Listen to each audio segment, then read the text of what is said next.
शिवराज दुटे यांना काल काही मुलांनी अपहरण करून त्याला मारहाण करण्यात आली होती। त्याला आता अंबाजोगाईच्या स्वातंत्र्यात ऍडमिट करण्यात आलेले आहे। स्वतः भजन बाप्पा यांनी पाहणी केलेली आहे। बाप्पा काय सांगाल, एका युवकाला काल पाहिले तरी 10 ते 12 पर्यंत उचलून नेले, घटना पूर्ण झालेली आहे, त्याला मारहाण करण्यात आली, त्याचा व्हिडिओ देखील बाहेर करण्यात आले, आपण पाहणी केली, काय सांगाल? हे बीड जिल्ह्यामध्ये जे काही चाललेलं आहे ते अत्यंत दुर्दैवी आहे। बीड जिल्ह्यामध्ये अशा अनेक घटना घडतात, त्याच्यात विशेष करून त्याचा सुरुवात किंवा शेवट त्याचा कुठे येतो तो परळीशी येतो। परळीमध्ये जे हे चाललंय हे अतिशय वाईट कृत्य करणारे लोक या परळी शहरामध्ये परळीच्या सभोवताली तयार होत आहेत। ह्या गँग आहेत। ह्या गँगस्टारसाठी मी गेली 6 महिने झालं संतोष देशमुखचा ज्या दिवशी मर्डर झाला तेव्हापासून ओरडतोय। सगळ्यांना संसदेत असेल, काही आमदार त्यांच्या विधानसभेत असतील बोललेले, लोकप्रतिनिधी वेगवेगळ्या पक्षाचे सर्वजण बोलत आहेत, सर्व सामाजिक संघटना बोलत आहेत, सर्व जाती धर्माचे लोक या गोष्टीची निंदा करतात किंवा या गोष्टीचं कुणीही समर्थन करत नाही। पण या गुंड प्रवृत्ती ज्या वाढत चाललेल्या आहेत या गुंड प्रवृत्तीला चेक द्यायचं काम पोलीस यंत्रणेनं करायला पाहिजे। आणि माझी आज तुमच्या सर्वांच्या माध्यमातून तमाम महाराष्ट्रातल्या जनतेला पण सांगायचं आहे आणि महाराष्ट्राच्या मुख्यमंत्री गृहमंत्री असल्यामुळे त्यांना विनंती करायची, या जिल्ह्याचे पालकमंत्री म्हणून अजितदादा पवारसाहेब आहेत त्यांना पण विनंती करायची की परळी पॅटर्नमध्ये जे काही विषय चाललेला आहे त्याच्यासाठी एक विशेष अधिकारी SP लेवलचा एक वेगळा अधिकारी या क्राईमसाठी नेमला पाहिजे, तरच बीड जिल्ह्याची कायदा व सुव्यवस्था पूर्ण पदावर येईल असं वाटतंय। बीड जिल्ह्याची कायदा व सुव्यवस्था जोपर्यंत पूर्व पदावर येणार नाही, आता प्रत्येकजण आम्ही काही बोललं की त्याचा अर्थ असा म्हणतात की तुम्ही याच्यात बीडला बदनाम करू नका, हे मारायला लावतंय कोण, ही जवळ कुणाच्या, हे करतंय कोण, याला मागं लागतंय का? मी एवढा ठामपणाने सांगेल, परळीत ही जी प्रवृत्ती आहे ती 90-92 पासून मस्तावलेली सत्तेची मस्ती आलेल्या लोकांपासून ह्याचा उगम झालेला आहे। त्याच्यामुळे हे विषय होत आहेत। कारण 92च्या काळापासून परळी या सभोवताला सत्ताच दिसली, त्याच्यामुळे सत्तेच्या बाजूनं वलय असल्यामुळं सत्तेचा कुठंतरी आपल्याला राज आश्रय मिळतं या नावाखाली हे लोक यांची दादागिरी गुंडगिरी हे असा प्रकार करत आहेत। तर या प्रकाराला थांबवायचं असेल तर यांना कुठंतरी प्रत्येक वेळेस विषय तिथंच येतो, राग येतो, काय येतो हा विषय सगळा। आता पण ही घटना माझ्या तरुणावर जी एवढा मोठा हल्ला झाला आहे पण त्याचं काय क्षुल्लक कारण आहे, काही कारण आहे, आणि त्याला काय बोललं जातं, काय म्हणलं जातं, तर खूप वाईट प्रतीचे वाक्प्रचार केलेले आहेत। त्यांना पण काय करायचं याच्यावर पूर्ण हे केलेलं। त्याच्यामुळं ह्या प्रकार थांबवायचा असेल तर बीड जिल्ह्यातील परळी हेडक्वार्टर करून एक त्या IS लेवलचा अधिकारी SP लेवलचा जे काय अधिकाऱ्याची नियुक्ती केली पाहिजे। बीड जिल्ह्यातले जेवढे पोस्टिंग झालेले आहेत मलिद्याच्या जागेवर किंवा ज्यांच्या सोयीनुसार असे लोक बदला म्हणून मी गेली 6 महिने झालं प्रशासनाला बोलतोय, पण एकही बदलला जात नाही। SP साहब म्हणता ये 10 दिन रुको, 15 दिन रुको, अभी बोलते हैं कि अभी 1 महीने के अंदर, ये मई महीने के अंदर सब ट्रांसफ़र होने वाला है, हो जाएगा। वो अल्लाह जाने ऊपर वाला क्या पता नहीं। उद्या बाप्पा अजितदादांचा उद्या दौरा आहे। SP काम करतात पण SP काम करतात, मात्र खालचे अधिकारी कुठतरी काम करण्यास दिसतात नाही। SP साहेब काम करतात याच्यावर माझं दुमत नाही किंवा आक्षेप नाही आहे। माननीय SP साहेबांना माझी विनंती आहे, मी त्यांना वारंवार बोललेलो आहे। ही घटना घडली मला 11:15 वाजता रात्री, जसा व्हिडिओ बघायला मिळाला तसा मी SP साहेबांना मेसेज केलेला। SP साहेब खूप चांगलं काम करतात म्हणून बऱ्याच वेळेस बोललो, बरं या मॅटरमध्ये SP साहेबाचा सिंगल रिप्लाय आला नाही तर प्रत्येक गोष्टीत रिप्लाय येतो। कलेक्टर साहेबसुद्धा आत्ता नवीन आलेत, मी त्यांचंसुद्धा कौतुक करेल की त्यांनीसुद्धा नुसतं म्हणजे प्रत्येक वेळेस अटेन्शनमध्ये आहेत। कारण मला काही कोणी अधिकाऱ्याची बाजू घ्यायची किंवा विरोध घ्यायचा हा विषय नाही किंवा विरोध करायचा, जो अधिकारी काम चांगलं करतो। पण SP साहेबांना मी मेसेज केलेला, जो जसा मला आलेला व्हिडिओ पाठवला त्याच्यावर त्यांचा सिंगल रिप्लाय आत्तापर्यंत आला नाही। मी त्यांना देऊन जुद्या 36 ते 38 40 घंटे झाले, त्यांना व्हिडिओ पाठवला, त्याच्यावर काय ॲक्शन घेतली सांगितली जात नाही। त्याच्यामुळे SP साहेब काम करतात त्याच्यावर आमचं दुमत नाही किंवा त्याच्यावर आक्षेप नाही। पण जे लोक खाली बसलेले आहेत पोलीस स्टेशनला, विशेषतः परळीतले हे सर्व लोक बदलल्याशिवाय परळी तालुका शांत होणार नाही। आणि जे लोक आता इथं सुद्धा येऊन काही लोक यांना पण त्रास देत आहेत, मी आत्ताच SP-ना आणि त्यांना सर्वांना इथून तुमच्याकडनं गेलो की सांगणार आहे। कारण रात्री 1:30 वाजता येऊन कुणीतरी दरवाजा वाजून आणखी परत दादागिरी करतायत। या मुलाला सुद्धा कुणीतरी सांगितलं की आमचा मुलगा याच्यात नाही आहे, व्हिडिओमध्ये जेवढे दिसतात तेवढे ओळखून त्यांनी पोलिसांनी कारवाई केलेली आहे। आणि जर का कुणी या मस्तावलेवणी करल तर त्याला एकालाही सोडू देणार नाही, एवढा माझा शब्द सर्वांना. बाप्पा उद्या अजितदादांचा दौरा आहे, या संदर्भात आपण अजितदादांना भेटणार का, बोलणार काय? मी जर SP साहेबांनी पोलीस यंत्रणेनं आज संध्याकाळी 5 वाजेपर्यंत योग्य ती कारवाई नाही केली तर उद्या बीड जिल्हा बंदची हक्क देणार आहे. त्याचा निर्णय रात्री संध्याकाळी 8 वाजेपर्यंत डिक्लेअर करणार आहे. त्याच्यानंतर अजितदादाचं बघू. विशेष म्हणजे परळी मतदारसंघासाठी काही विशेष अधिकारी मागून आपण मी तेच सांगितलं की परळी मतदारसंघासाठी नाही, परळी आणि सभोवतालचा भाग, आता जेणेकरून अंबाजोगाईपर्यंत आमच्या लोन आलं, केजपर्यंत येऊन संतोषांना देशमुखांचा मर्डर केला, ह्या सगळं जी लोन पुढं येते याला जर थांबवायचं असेल आणि बीड जिल्हा स्वच्छ करायचा असेल तर एक SP लेवलचा अधिकारी पेशल याच्यावर नियुक्त केला पाहिजे. याच्यासाठी मी माननीय अजितदादांना बोलणार आहे. अजितदादा उद्या येणार आहेत, होणार आहे भेटे का नाही हे मला सांगता यायचं नाही. आज ह्या पार्श्वभूमीवर काय काय होणार आहे ते काळ वेळ ठरेल, पण SP आणि पोलीस यंत्रणेनं यांच्यावर पूर्ण कडक कारवाई केली पाहिजे. यांची मस्ती जी आलेली सत्तेची, ती मस्ती सत्तेच्या जीवावर जी काही लोक करतायत या गोष्टी थांबल्या पाहिजेत. आणि या आता कुणीतरी त्याला काहीतरी वेगळं म्हणतं की कोणतं स्टंटबाजी करायची, स्टंटबाजी करणे, रील्स करणे, मारण्याचे रील्स करता त्याचे स्टंट, ह्याला वेगळं वळण द्यायचं मीडियानं सुद्धा कृपया करू नये. कारण याच्यासाठी याला मारलेलं आहे. ही ज्या दिवशी लोकसभेची निवडणूक झाली तेव्हापासून कुठंतरी प्रत्येकाचा वचपा, ज्यांनी कुणी लोकसभेत मतदान विरोधात केलं आहे, ज्यांनी कुणी विधानसभेला केलं आहे, आणि आता मग आमची दहशत किती आहे, आम्ही किती मारतो. आता या मुलाला काय म्हणलं गेलं, तुझा संतोष देशमुख ती कशाला म्हणजे संतोष देशमुखच करणार, याचा करायचा.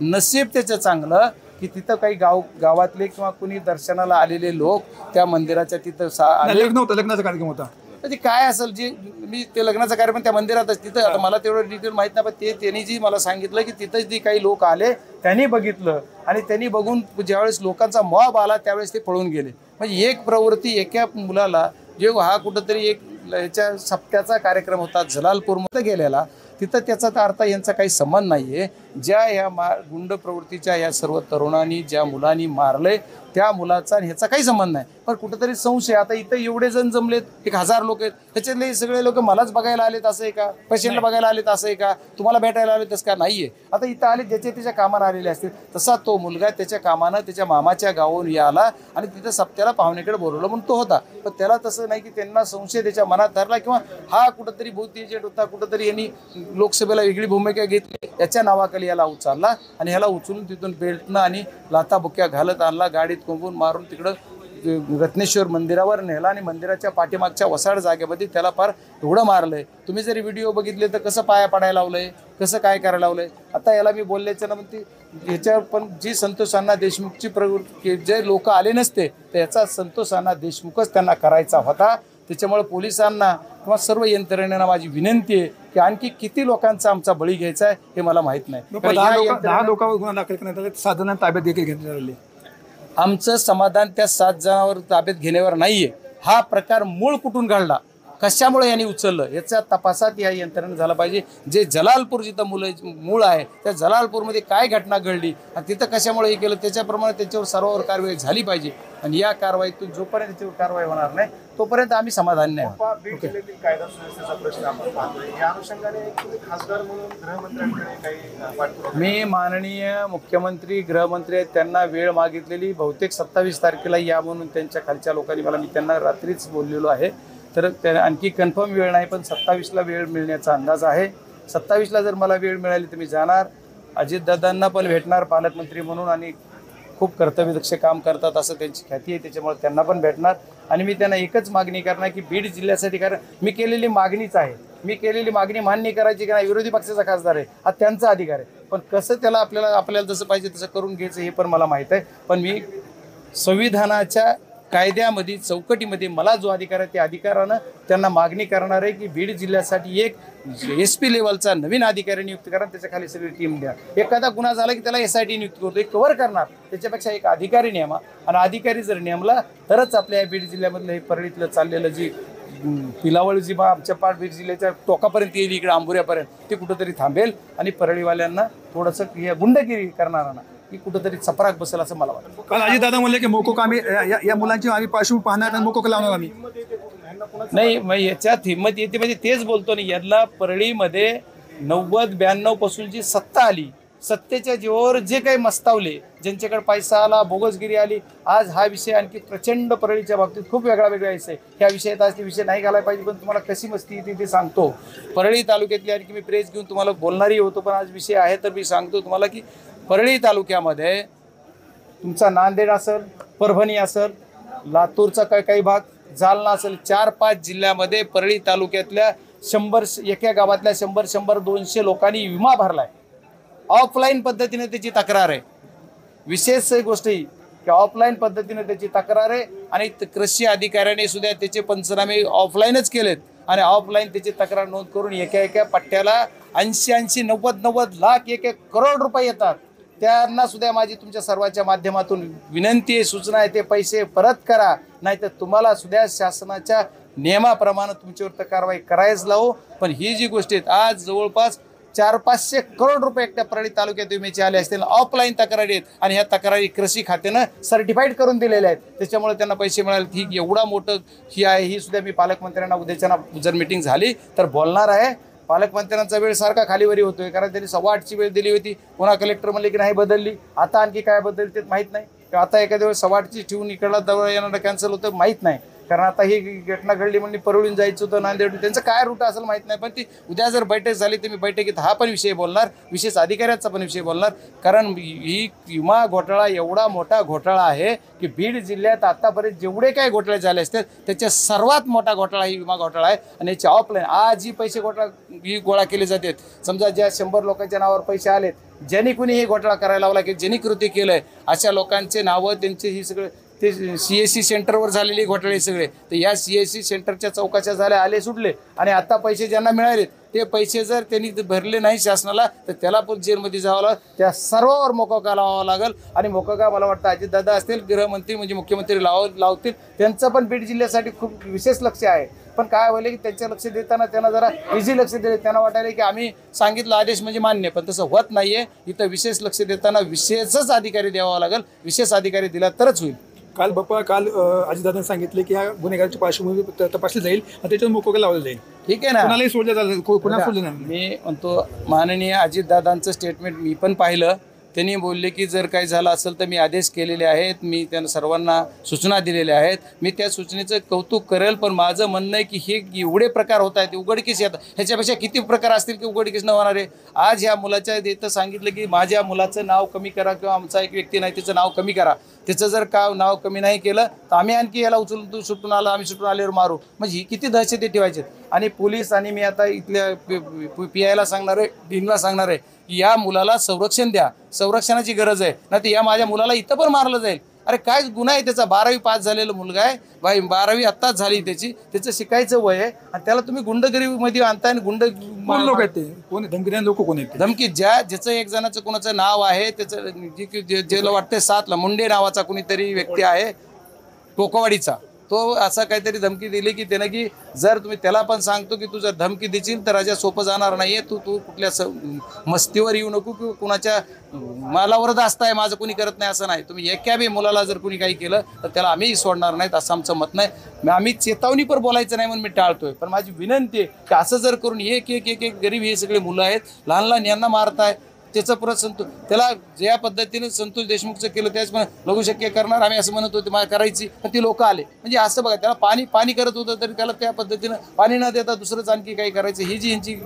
ही होतं. तर ह्या गोष्टी सुद्धा आपण कुठंतरी पोलीस यंत्रणेने सुद्धा केल्या. आता पोलीस यंत्रणेला इथली तू कुठल्या मस्तीवर येऊ नको की कुणाच्या मालावर असताय, माझं कुणी करत नाही असं नाही. तुम्ही एका बी मुलाला जर कुणी काही केलं तर त्याला आम्ही सोडणार नाहीत असं आमचं मत नाही. आम्ही चेतावणी पण बोलायचं नाही म्हणून मी टाळतोय. पण माझी विनंती आहे की असं जर करून एक गरीब हे सगळे मुलं आहेत, लहान यांना मारताय, त्याचं परत त्याला ज्या पद्धतीने संतोष देशमुखचं केलं त्याच पण लघुशक्य करणार आम्ही असं म्हणत होते, मला करायची, पण ती लोक आले. म्हणजे असं बघा, त्याला पाणी करत होतं तरी त्याला त्या पद्धतीनं पाणी न देता दुसरंच आणखी काही करायचं, ही जी यांची ही होतं. तर ह्या गोष्टी सुद्धा आपण कुठंतरी पोलीस यंत्रणेने सुद्धा केल्या. आता पोलीस यंत्रणेला तिथल्या पोलीसला कळलं नाही इथं आणखी याला येऊन याच्या जीवाला धोका आहे, याच्यानंतर इथे एखादा गार्ड तरी दिला पाहिजे. कुणीच दिला नाही आणखी गार्डाला. मी आता एसपींना बोलणार आहे की त्याला गार्ड दे, स्पेशल त्याच्या एक रूमला एक गार्ड दिला पाहिजे. आणि त्याचे पूर्ण डॉक्टरना पण आता मी भेटणार आहे. आणखी डॉक्टरना सांगितलं त्याचे जे रिपोर्ट्स आहेत काही नॉर्मल्स आहेत, काही थोडी इंजुरी पण आहे, पण नॉर्मल्स रिपोर्ट असले पण त्याचे ब्लडच्या बाबतीत प्रॉब्लेम आहे, कारण त्याला मसल्स सगळे मारलेले आहेत. खूप म्हणजे कसं मारलं व्हिडिओमध्ये तुम्ही सर्वांनी बघितलं, उभा महाराष्ट्र बघतोय. त्यामुळे अशा म्हणजे किती वाईट प्रतीनं मारतायत, क्रूर प्रतीनं मारायचा प्रयत्न करतायत. त्याच्यामुळे ह्या सर्व प्रकार आपल्याला थांबवायचा असेल तर विशेष अधिकाऱ्याची नियुक्ती झाली. ओके. वारंवार जेलमध्ये काही आरोपी हलवण्याबाबत बोलताय, परंतु त्याची काही दखल घेतली जाते. त्याचं कारण असं आहे की त्यांना जेलमध्ये ही टोळी ठेवायची आणि जेलच्या दुसरे कुणी आले तरी त्यांना बाहेर, अगोदरचे कुणी ह्यांचे कुणी असले त्यांचं ह्यांना जी सवलती द्यायच्या या सवलत. मग गृहमंत्र्यांनी एवढं आता आपण सगळं मीडियाला बोलतोय, ओपन बोलतोय, सर्वांना सर्व माहिती आहे. आमची एकदा शहानिशा तर करा, गृहमंत्र्यांनी कुठं स्टेटमेंट तरी करायला पाहिजे. मी आज परत मुख्यमंत्र्यांना ते बोलणार आहे की मुख्यमंत्री महोदय तुम्ही गृह खातं सांभाळायला सक्षम असाल, पण आमच्या बीड जिल्ह्याचं गृह खातं जे चाललंय की गृह खात्याचा जो कारभार आहे त्याच्या बाबतीत बोललो, जेलरच्या बाबतीत. कारण जेलरला काय व्यवहार झालाय मला कळणार, पण जेलर अगोदरचे लोक बी उचलतो, नंतर आलेले पाठवतो, आणि हे का ठेवतो काय करायचं यांना, काय जावा येते यांचे शासनाचे. त्याच्यामुळे जेल प्रशासनावर आमचा 1% भरोसा नाहीये.